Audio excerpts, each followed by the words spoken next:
guys, today I'm going to show you how to make this large platter with handles. You're going to need a rib, a soft rib, a needle tool, a sponge, and cutting wire. Now I've already centered my piece of clay. It's about 6 pounds of clay. Please refer back to previous videos to see how centering is done. Just to save time in this video, I didn't add it in here. So just like opening a plate, you're going to want to push down with a sponge. Make sure you have a wet sponge that you can squeeze onto the clay so it doesn't stick to you. And you're going to open it up. Now we're not going all the way down. We're going to leave some room for a foot. But that's what we're doing here. And now I'm compressing it in. Always compress. Even if you lose your sponge. Compress, compress, compress. We don't want to see any of those S cracks after firing. So push your piece down, and then as you're pushing down, you're going to move at 6 o'clock towards yourself, slower than your wheel is spinning, okay? This will keep your piece from going off center. And then between each pull, compress again.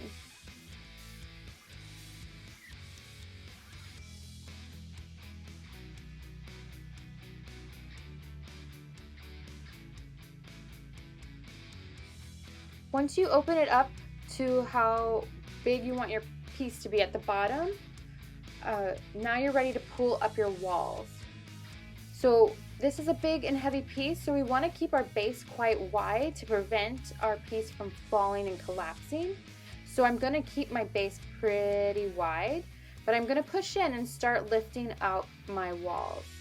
Now remember, you want to pull your walls the same speed or even actually slower than your wheel is spinning. Now I'm going quite fast, so it looks like I'm pulling really quickly, but I'm still going slower than my wall.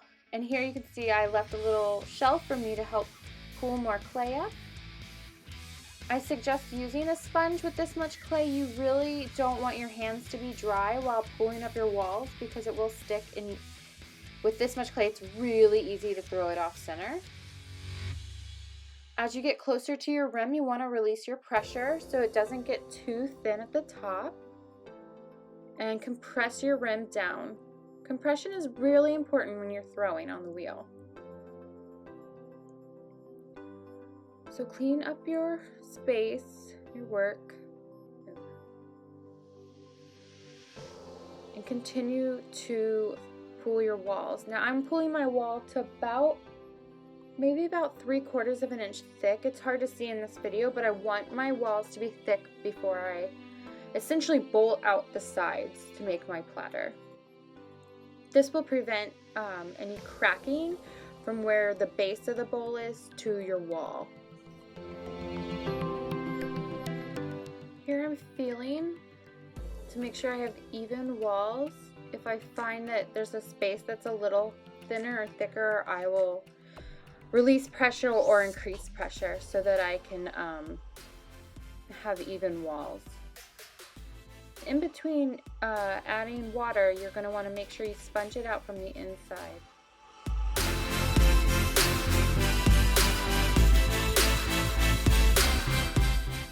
Now I kind of pinched with my sponge to narrow out my edge, my rim of this, essentially a bowl right now, because I didn't want it to be as thick as I had left it.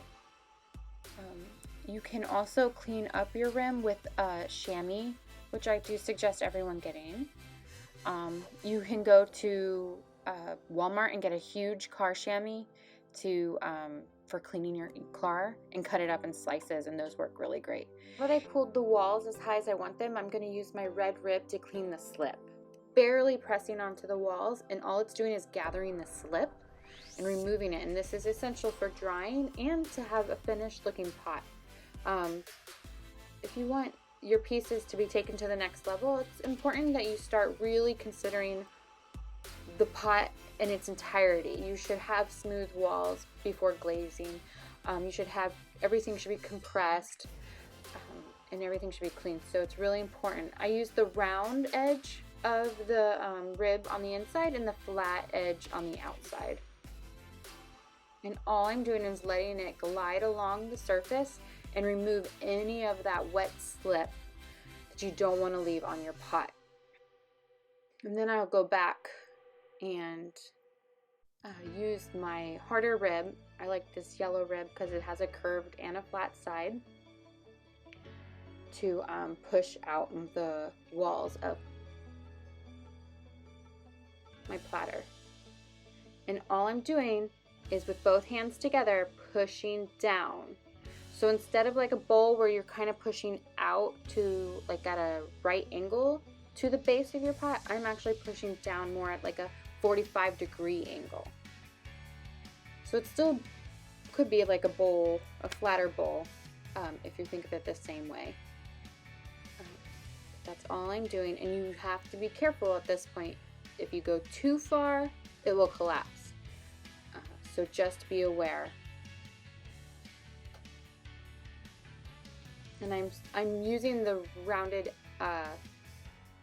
side of my rib because I still want it to be curved on the inside.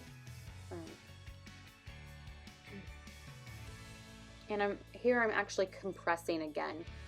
The more you compress, the better. I don't believe you can compress too much. Cleaning up the rim again, kind of pinching it over like a hot dog bun, and it will just smooth out the rim.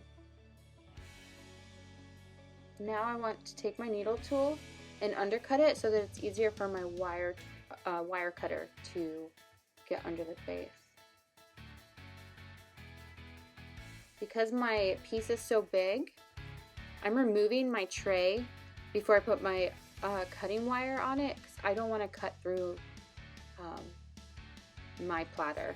So I'm just taking those extra precautions to make sure that I don't do that.